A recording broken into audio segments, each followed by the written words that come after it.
السلام علیکم بچوں، آج ہم سیکھیں گے اسلام کا تیسرا ستون روزہ۔ کیا آپ کو پتہ ہے روزہ کیا ہوتا ہے؟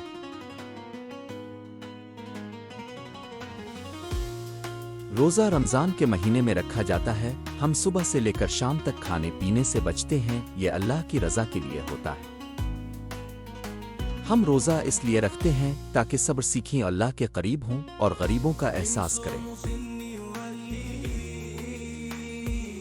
روزہ سحری سے شروع ہوتا ہے اور افطار پر ختم ہوتا ہے۔ سحری فجر سے پہلے اور افطار مغرب کے وقت کھجور سے کرتے ہیں۔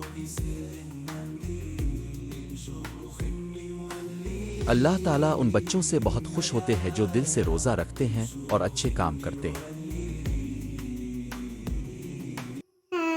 اگلی ویڈیو میں ہم سیکھیں گے اسلام کا چوتھا ستون زکوٰۃ۔ میں نے مسلمز زون کو سبسکرائب ضرور کریں۔